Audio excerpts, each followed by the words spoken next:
L'interphone sifflait de souffle. Puis vint le murmure d'inévitabilité du sergent Bill Cordell, le commandant. « Dale, si ce tigre tire le premier, nous sommes morts. » Le blindage frontal du tigre faisait 100 mm d'épaisseur, de l'acier allemand solide et impitoyable. Le canon de 75 mm du Sherman ne pouvait pas le percer de face, à aucune distance. Et pourtant, Hutchkins, un mécanicien agricole de 22 ans originaire du Nebraska, avec seulement 7 semaines d'expérience au combat, allait accomplir ce que les manuels militaires jugeaient impossible, abattre un tigre de face. La question qui hantait tous les tankistes alliés en cet hiver de 1944 était simple, cruelle et sans réponse. Pourquoi les chars américains Sherman étaient-ils massacrés par les tigres, malgré leur supériorité numérique de 10 contre 1 ? Ce n'était pas le courage qui manquait, ni l'entraînement. C'était la physique. Le canon de 88 mm du Tigre pouvait détruire un Sherman à plus d'1 000. Celui du Sherman ne pouvait même pas rayer le blindage frontal du Tigre à la moitié de cette distance. Et pourtant, en quelques semaines, une simple modification illégale réalisée par un garçon de ferme allait renverser cette équation. À la mi-décembre 1944, la 9e division blindée américaine avait perdu 43 Sherman face au Tigre. Plus de 200 hommes étaient morts ou blessés. Chaque affrontement suivait le même schéma funeste. Le Tigre repère le Sherman, tire, et le Sherman brûle. Le Sherman M4 était le cheval de travail des forces blindées américaines. Bon marché, rapide, facile à produire. Entre 1942 et 1945, près de 50 000 furent fabriqués, un toutes les 38 minutes au plus fort de la production à l'usine d'Arsenal de Détroit. Mais cette efficacité avait un prix. Blindage mince, canon faible et silhouette haute. Pendant ce temps, le Tigre y régnait sur le champ de bataille. 57 tonnes de précision allemande, un canon de 88 mm KWK 36L56, capable de transformer un Sherman en boule de feu à près de 2000 mètres. Le blindage du Tigre n'était pas seulement épais, il était métallurgiquement supérieur, durci par des méthodes de traitement thermique que l'industrie alliée peinait à reproduire. Face à cette supériorité, la doctrine était claire. Éviter l'engagement frontal, contourner, appeler le soutien aérien, attendre les chasseurs de chars. Mais à Bastogne, encerclé par la 5e armée Panzer allemande, il n'y avait ni avion, ni chasseurs de chars, seulement le froid, la peur et des Sherman mourants. Dale Hutchkins n'aurait pas dû être là. Avant la guerre, il réparait des tracteurs dans la ferme de son père au Nebraska. Il avait une fascination pour la façon dont le métal pliait et se fracturait sous la contrainte, non pas à travers les livres, mais à travers les socs de charrues brisés et les vilebrequins usés. Ce n'était pas un héros typique. Il n'était ni bruyant, ni téméraire, mais observateur.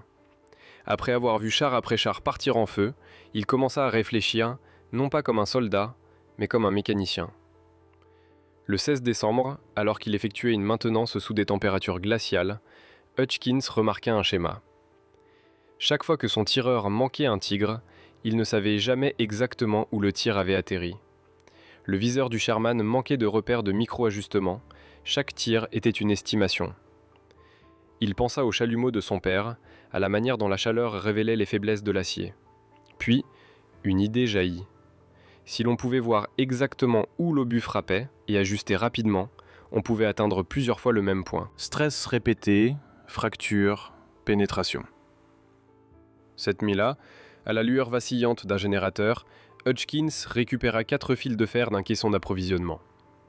Il les souda en croix autour du masque du canon du Sherman, en haut à gauche, en haut à droite, en bas à gauche, en bas à droite.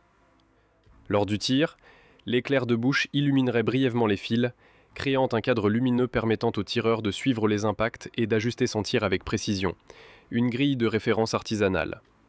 C'était ingénieux. Et illégal. Les règlements interdisaient strictement toute modification non autorisée d'un véhicule de combat sous peine de 5 ans de prison militaire. Mais Hutchkins s'en moquait. Il ne cherchait pas à réécrire la doctrine, il cherchait à survivre.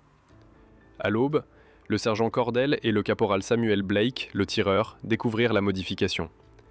Cordell fronça les sourcils. « Tu as soudé du fil sur mon char ?»« Pas sur lui, » répondit Hutchkins. « Pour lui. » Il expliqua sa théorie. 3 tirs sur le même point pouvaient fracturer le blindage d'un tigre. Cordell hésita puis sourit. « Très bien, Nebraska. Essayons ta science de fermier. » Après-midi, près de Bastogne, ils eurent leur chance. Un tigre apparut dans un champ à 1400 mètres. Blake tira. L'obus frappa haut et à droite. Le cadre de fil rougeoya une fraction de seconde. Il corrigea, tira de nouveau, atteignant bas à gauche. Le troisième tir, même point, pénétra. Le tigre s'arrêta. De la fumée monta de sa tourelle. C'était le premier tir frontal d'un Sherman à détruire un tigre. Minutes plus tard, ils en répétèrent un second. 2 tigres détruits, 0 perte. La ruse du fil fonctionnait. Le 20 décembre, 14 Sherman de la 9e division blindée avaient copié la modification. La précision et la cadence des tirs augmentèrent considérablement, les temps d'engagement furent réduits de moitié. Un membre d'équipage écrivit plus tard dans son journal « Nous avons commencé à l'appeler la grille du fermier. Si vous ne l'aviez pas, vous étiez nu. » Dans le prochain affrontement majeur près de Bastogne, les Sherman de la division détruisirent 8 tigres pour seulement 2 pertes. Le rapport de force s'était inversé. Un miracle tactique né de l'improvisation. Au début de janvier 1945, plus de 60 Sherman de la 3e armée étaient équipés de la grille de fil. Le 8 janvier, le lieutenant-colonel Creighton Abrams, alors commandant du 37e bataillon de chars, inspecta personnellement les véhicules modifiés. Abrams était un réaliste. Il avait perdu des hommes face aux tigres.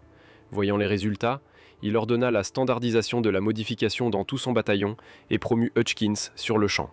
Il dit simplement « On ne peut pas enseigner le courage, mais on peut souder génie ». L'ironie de l'invention d'Hutchins, c'est qu'elle résolvait un problème que des milliards de dollars d'industrie américaine n'avaient pas su corriger. Les usines de Détroit et Lima construisaient des chars plus vite que quiconque dans l'histoire. 2000 Sherman par mois au maximum de la production. Mais la vitesse ne remplaçait pas la précision. Les Allemands construisaient moins de chars, environ 1350 Tigres en tout, chacun d'eux était un chef-d'œuvre de suringénierie. Les Alliés compensaient par le nombre, la coordination et la puissance aérienne, mais pas par l'innovation du contrôle de tir. Ce que Hutchins fit dans un champ belge gelé, ce fut de combler ce vide. Il donna au Sherman ce qui lui avait toujours manqué, un retour visuel. Avec sa grille de fil, les tireurs pouvaient corriger leur visée à quelques centimètres près. 3 tirs devenaient un processus calculé plutôt qu'un espoir aveugle. Le Sherman passa de la proie au chasseur. En février 1945, la modification s'était répandue dans plusieurs divisions. Les rapports l'attribuaient à l'inversion du rapport de destruction face aux tigres dans toute l'Europe de l'Ouest. En mars, le général George S. Patton, commandant de la 3e armée, inspecta lui-même le système. Il ordonna son installation sur tous les Sherman opérationnels. En avril 1945, plus de 800 chars portaient la grille de fil.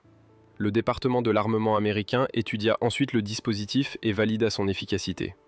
Mais lorsque la paperasse fut finalisée, quelque chose manquait. Les documents officiels attribuaient l'idée à des modifications de terrain par le personnel d'entretien, effaçant l'homme qui l'avait rendu possible. Le lieutenant-colonel Abrams protesta, mais la bureaucratie enterra son rapport. Quand Hutchins l'apprit, il aurait simplement dit « Les noms n'arrêtent pas les obus, l'acier, oui ». C'est suffisant, sauver des équipages de Sherman. Il prouva que l'innovation ne naît pas dans les laboratoires ni dans les tentes de commandement. Elle naît du désespoir. Chaque centimètre de ce champ de bataille gelé autour de Bastogne était un cimetière de doctrine. Ce qui survécut, ce ne fut pas la stratégie officielle, mais l'esprit d'un garçon de ferme du Nebraska qui comprenait que même l'acier le plus dur finit par céder sous une contrainte répétée. À la fin de la guerre, l'armée américaine avait détruit plus de chars allemands que toute autre force alliée. Mais sous ces statistiques se cachait l'ingéniosité silencieuse d'hommes comme Hutchins, ceux qui avaient soudé leur survie dans la machine. Quand la guerre prit fin, Dale Hutchins retourna au Nebraska. Il reprit son travail de mécanicien agricole. Pas de médaille, pas de gros titres. Mais chaque fois qu'il traçait une ligne incandescente de soudure, il devait se souvenir de ce jour près de Bastogne, où quelques fils de fer avaient transformé une défaite en légende. Parce que parfois, les idées les plus intelligentes paraissent stupides jusqu'à ce qu'elles vous sauvent la vie. Abonnez-vous pour découvrir d'autres histoires cachées d'ingéniosité, de courage et de héros oubliés de la Seconde Guerre mondiale.